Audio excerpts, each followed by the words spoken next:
कार्यालय पहुंचे थे और इसी दौरान शिक्षा मंत्री सुनील कुमार भी पहुंचे थे जो है जदयू कार्यालय। तो पहले तो नीतीश कुमार ने सभी मंत्रियों को सम्मान किया और शिक्षा मंत्री का भी बड़ा बयान निकल कर आ दिया है। देखिए, बीपीएससी प्री सप्लीमेंट्री रिजल्ट वाले शिक्षकों की ज्वाइनिंग कब होगी, ये सवाल जब शिक्षा मंत्री से किया गया तो उन्होंने कह दिया कि जल्दी होगी। इसके साथ ही नीतीश कुमार के बारे में बोले। साथ साथ जब उनसे दूसरा सवाल किया गया तो शिक्षा मंत्री सुनील कुमार तुरंत जो है वहां से गाड़ी बढ़ा के चले गए। यानी कि सप्लीमेंट्री रिजल्ट के बयान पर शिक्षा मंत्री सवाल को टालते दिखे और तुरंत वहां से निकल गए। हालांकि उन्होंने ये कहा कि जल्द होगी, लेकिन कब होगी, शिक्षा विभाग में जो है कब ऐसा हुआ है और शिक्षक लोग जो है बहुत परेशान हो रहे हैं। शिक्षक अभ्यर्थी सप्लीमेंट्री रिजल्ट को लेके काफी ज्यादा चिंतित है कि आखिर कब सप्लीमेंट्री रिजल्ट आएगा। अब देखिए, शिक्षा मंत्री सुनील कुमार का बयान सुनिए और नीतीश कुमार के सामने क्या कुछ बोल रहे हैं वो भी सुनिए। ज्वाइनिंग लेटर दे दी गई है, लेकिन शिक्षक कह रहे हैं कि ज्वाइनिंग कब तक होगी स्कूलों में? शीघ्र होगी। और आज के इस कार्यक्रम में माननीय मुख्यमंत्री के निर्देश पर जो भामाशाह जो दानवीर शूरवीर के संबंध में जो जयंती मना जा रही है, बहुत ही इसमें उत्साह है और सभी को हम लोगों ने कहा है और हम सभी लोगों ने संकल्प लिया है कि पुनः 2025 में माननीय मुख्यमंत्री श्री नीतीश कुमार के नेतृत्व में एनडीए सरकार की प्रचंड बहुमत से वापसी होगी।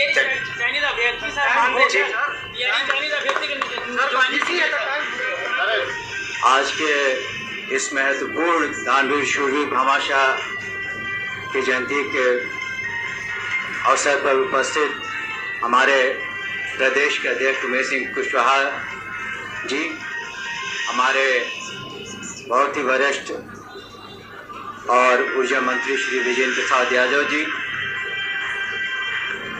उपस्थित ग्रामीण कार्य मंत्री जी और इस कार्यक्रम को सफल बनाने के लिए व्यवसायी प्रकोष्ठ के अध्यक्ष और सभी पदाधिकारीगण, पार्षदगण, जनता दल यूनाइटेड के सभी सम्मानित नेतागण, कार्यकर्तागण, आप सभी को हमारा नमस्कार।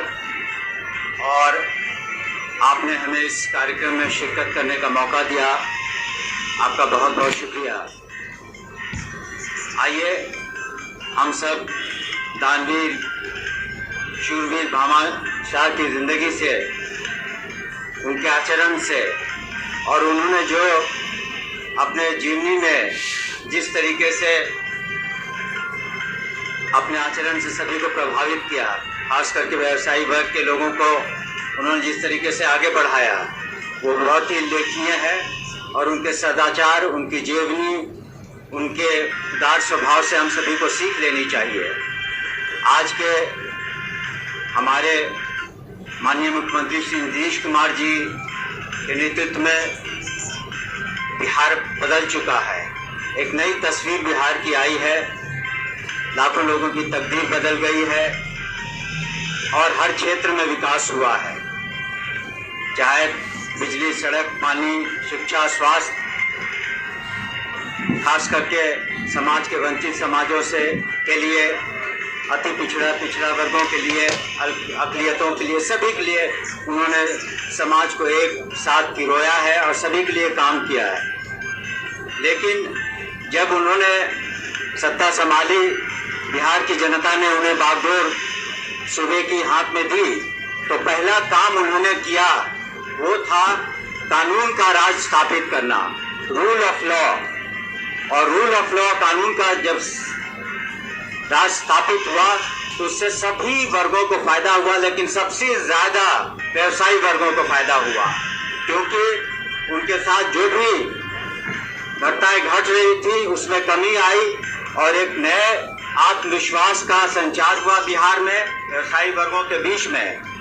और आज आप देख रहे हैं बिहार व्यवसाय में, इंडस्ट्रियलाइजेशन में, आधुनिकीकरण में फल फूल रहा है। हर साल हमारा जो जीडीपी का ग्रोथ है डबल डिजिट में रहता है और साथ ही साथ उन्होंने विकास के साथ, न्याय के साथ विकास किया। यानी समाज के हर वर्ग को साथ लेकर के, विशेष करके महिलाओं को उन्होंने साथ लिया। आज बहुत सी महिलाएं इस कार्यक्रम में शिरकत कर रही हैं, ये बहुत खुशी की बात है।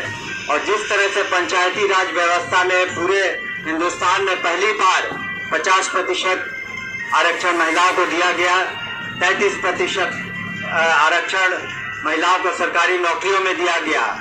युवाओं के लिए आज 9 लाख से ज्यादा नौकरियां सरकार ने दे दिया है, माननीय मुख्यमंत्री जी ने 12 लाख का लक्ष्य है।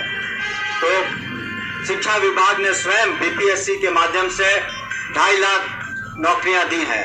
आने वाले दिनों में स्वास्थ्य विभाग, शिक्षा विभाग, पुलिस विभाग अभी हजारों की संख्या में नौकरियां देगा। इसलिए युवाओं को खास करके व्यवसायी वर्ग के आगे आना चाहिए। और हमारा ये भी दो दायित्व बनता है कि माननीय मुख्यमंत्री ने जो भी बिहार के लिए प्रगति के लिए काम किए, सभी वर्गों के लिए काम किए हैं, उसको जन जन तक कैसे पहुंचाया जाए। ये बहुत जरूरी है कि समाज के हर वर्ग के लिए काम जो उन्होंने किया है उसको जन जन तक पहुंचाया जाए, ये हमारा दायित्व बनता है। और दूसरा, हम ये संकल्प लेके जाएं कि आने वाले चुनाव में हम एकजुट होकर के सुनिश्चित करेंगे कि एनडीए की सरकार पुनः जीते, माननीय मुख्यमंत्री जी की वापसी हो। और जो नारा दिया गया है 2025 फिर से नीतीश, इसको बुलंद करके संकल्प लेके जाइए, ताकि आने वाले दिनों में हम बिहार को और आगे ले जा सके, एक शिक्षित और विकसित बिहार का निर्माण कर सके। और इसमें आपका सहयोग व्यवसायी वर्ग का और इस कुंडे का बहुत महत्वपूर्ण है। हमें पूरा यकीन है, विश्वास है कि आज जो एकजुटता आप लोगों ने दिखाई, हम लोगों ने दिखाई जनता दल यूनाइटेड में माननीय मुख्यमंत्री श्री नीतीश कुमार के नेतृत्व में, इसको हम आने वाले चुनाव में निश्चित रूप से हर व्यक्ति, हर महिला अपना वोट देगी एनडीए को। और माननीय मुख्यमंत्री के निर्देश में जो भी कार्यक्रम हुए हैं उसको आप भली भांति लोगों के बीच में पहुंचाएं और एनडीए सरकार की, माननीय मुख्यमंत्री के नेतृत्व में पुनः एनडीए सरकार की वापसी करें। आपका बहुत बहुत शुक्रिया। जय हिंद।